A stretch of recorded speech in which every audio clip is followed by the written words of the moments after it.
Hello friends, welcome to my YouTube channel the clear fact. दोस्तों, आज 25 जनवरी 2022 के current affair section में आपका स्वागत है। तो चलिए आज का वीडियो शुरू करते हैं। देश और दुनिया के इतिहास में 25 जनवरी को घटित महत्वपूर्ण घटनाओं पर पहले एक नजर डालेंगे। 1955 आज ही के दिन पनामा और अमेरिका ने नहर संधि पर हस्ताक्षर किए थे। ऐसे ही 25 जनवरी 1971 हिमाचल प्रदेश को पूर्ण राज्य घोषित किया गया। ऐसे ही आज ही के दिन 1980 में 3 साल के अंतराल के बाद पद्म विभूषण, भारत रत्न आदि नागरिक सम्मान दोबारा प्रदान किए जाने लगे। ऐसे ही 25 जनवरी 1983 आचार्य विनोबा भावे को मरणोपरांत सर्वोच्च नागरिक सम्मान भारत रत्न से नवाजा गया। ऐसे ही आज ही के दिन 2002 में भारतीय वायुसेना के पहले एयर मार्शल अर्जुन सिंह बने। ऐसे ही आज ही के दिन 2004 में अंतर्राष्ट्रीय यान अपॉर्चुनिटी मंगल ग्रह पर सफलतापूर्वक उतरा। ऐसे ही आज ही के दिन 1930 में भारत के प्रसिद्ध साहित्यकार और कादम्बिनी पत्रिका के संपादक राजेंद्र अवस्थी जी का जन्म हुआ। तो आइए आज का अपना करंट अफेयर सेक्शन शुरू करते हैं। आज का पहला क्वेश्चन है, अंतर्राष्ट्रीय शिक्षा दिवस यानी इंटरनेशनल डे ऑफ एजुकेशन हर साल किस तारीख को मनाया जाता है? इसके लिए ऑप्शन ए है 24 जनवरी, ऑप्शन बी है 10 मार्च, ऑप्शन सी है 20 मई, ऑप्शन डी है 25 अगस्त। इनमें जो सही ऑप्शन है वो है ऑप्शन ए, यानी अंतर्राष्ट्रीय शिक्षा दिवस हर साल 24 जनवरी को मनाया जाता है। आपको बता दें कि शिक्षा हर व्यक्ति का एक बुनियादी मौलिक अधिकार है, लेकिन अभी भी विश्व में कई बच्चों को बुनियादी शिक्षा प्राप्त हेतु बहुत संघर्ष करना पड़ता है। इस बार अंतर्राष्ट्रीय शिक्षा दिवस की theme changing course transforming education रखी गई है। तो आइए आज का अगला क्वेश्चन देखते हैं। भारत के निम्न में से किस पूर्व फुटबॉलर एवं कोच का 72 वर्ष की उम्र में निधन हो गया है? इसके लिए ऑप्शन ए है सुनील छेत्री, ऑप्शन बी है सुभाष भौमिक, ऑप्शन सी है भाई चुंग भूटिया, ऑप्शन डी है उदंत सिंह। इनमें जो सही ऑप्शन है वो है ऑप्शन बी, यानी भारत के पूर्व फुटबॉलर सुभाष भौमिक का लंबी बीमारी के बाद 22 जनवरी 2022 को निधन हो गया।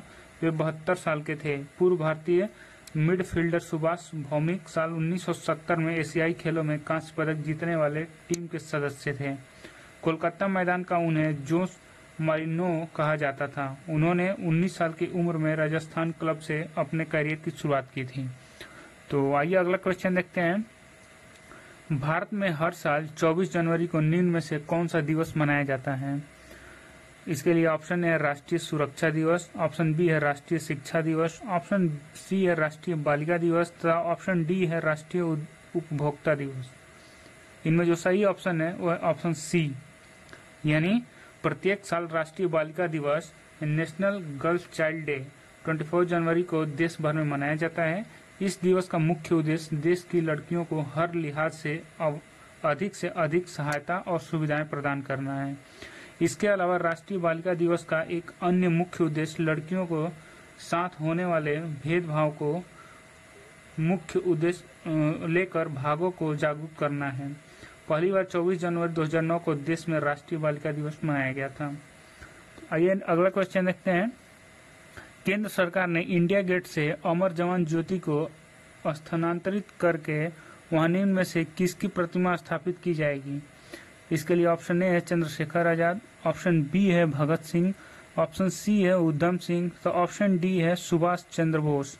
इनमें जो सही ऑप्शन है वो है ऑप्शन डी, यानी केंद्र सरकार ने इंडिया गेट से अमर जवान ज्योति को स्थानांतरित करके वहां सुभाष चंद्र बोस की प्रतिमा स्थापित की जाएगी। प्रधानमंत्री ने कहा था कि जब तक नेताजी की ग्रेनाइट की प्रतिमा बनकर तैयार नहीं हो जाती तब तक उस स्थान पर उनकी एक होलोग्राम प्रतिमा वहां लगाई जाएगी। रिपोर्ट के अनुसार इंडिया गेट पर नेताजी सुभाष चंद्र बोस जो ग्रेनाइट की प्रतिमा लगाई जानी है वह 28 फुट ऊंची है, 6 फुट चौड़ी होगी।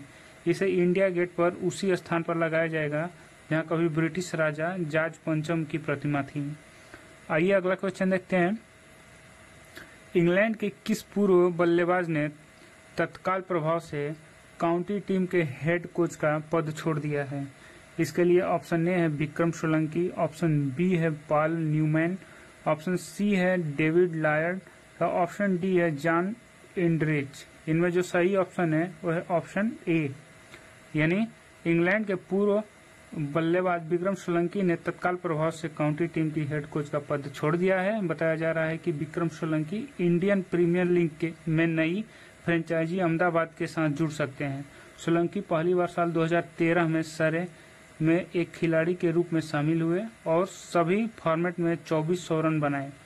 उन्होंने साल 2016 में रेयान पटेल, ओली पोप और अमर विर्दी को बेहतरीन खिलाड़ी बनाने के लिए एक कोच के रूप में अहम भूमिका निभाई थी। तो आइए अगला क्वेश्चन देखते हैं। नेताजी रिसर्च ब्यूरो ने जापान में किस पूर्व प्रधानमंत्री को नेताजी पुरस्कार 2022 से सम्मानित किया है? इसके लिए ऑप्शन ए है तोशिकी कैफू, ऑप्शन बी है शिंजो आबे, ऑप्शन सी है नाओटो कान, ऑप्शन डी है योशिरो मोरी। इनमें जो सही ऑप्शन है वो है ऑप्शन बी, यानी नेताजी रिसर्च ब्यूरो ने जापान के पूर्व प्रधानमंत्री शिंजो आबे को नेताजी पुरस्कार 2022 से सम्मानित किया है। कोलकाता में जापान के महावाणिज्य दूत नाकामुरा युताका ने आबे की तरफ से यह सम्मान प्राप्त किया। नेताजी सुभाष चंद्र बोस की 125वीं जयंती पर उनके एलिंगन रोड स्थित आवास पर एक कार्यक्रम में यह सम्मान दिया गया। तो आइए नेक्स्ट क्वेश्चन देखते हैं। केंद्र सरकार ने हाल ही में किस राज्य के मंगलुरु के मंजिमट में एक प्लास्टिक पार्क बनाने की मंजूरी दे दी है? इसके लिए ऑप्शन ए है तमिलनाडु, ऑप्शन बी है तेलंगाना, ऑप्शन सी है कर्नाटक तथा ऑप्शन डी है असम।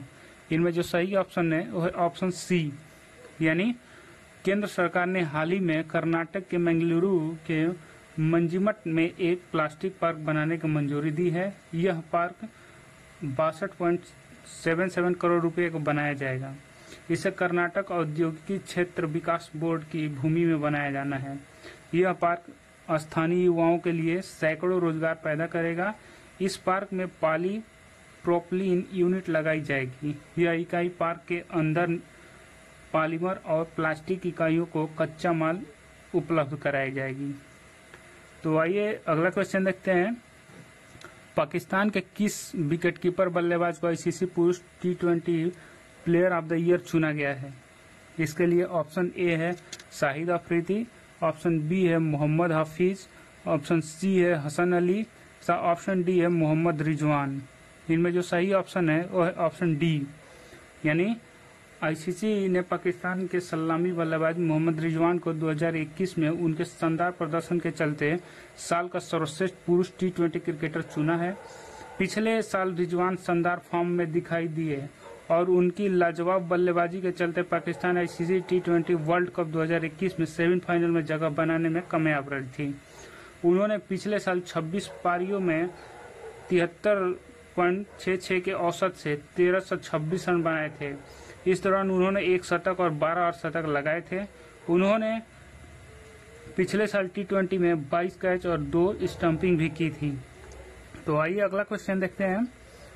निम्न में से किस सरकार ने हाल ही में इलेक्ट्रिक वाहनों को बढ़ावा देने के लिए वन स्टॉप वेबसाइट लॉन्च की है?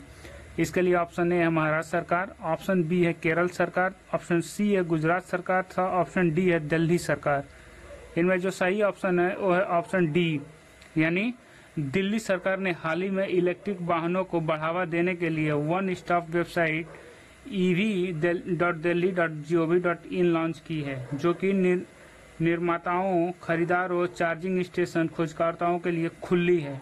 इस वेबसाइट पर चार्जिंग इंफ्रास्ट्रक्चर और संभावित ईवी उपभोक्ता को बढ़ाने के बारे में जानकारी दी जाएगी। तो आइए आज का लास्ट क्वेश्चन देखते हैं। इनमें से किस अंतर सरकारी संगठन ने हाल ही में द्विवर्षीय इलेक्ट्रिसिटी मार्केट रिपोर्ट का 2022 संस्करण जारी किया है? इसके लिए ऑप्शन ए है जनजातीय संगठन, ऑप्शन बी है यूनेस्को, ऑप्शन सी है अंतर्राष्ट्रीय ऊर्जा एजेंसी तथा ऑप्शन डी है नीति आयोग। इनमें जो सही ऑप्शन है वो है ऑप्शन सी, यानी अंतर्राष्ट्रीय ऊर्जा एजेंसी ने हाल ही में द्विवर्षीय इलेक्ट्रिसिटी मार्केट रिपोर्ट का 2022 संस्करण जारी किया है, जिसके मुताबिक बिजली की मांग में वृद्धि को पूरा करने के लिए देश बड़े पैमाने पर जीवाश्म ईंधन की ओर रुख कर रहा है। रिपोर्ट के मुताबिक अगले 3 वर्षों तक बिजली क्षेत्र का उत्सर्जन समान स्तर पर रहेगा। उम्मीद करते हैं यह वीडियो आपके लिए काफी हेल्पफुल होगी। Thanks for watching the video and wish you all the best for your all coming exam.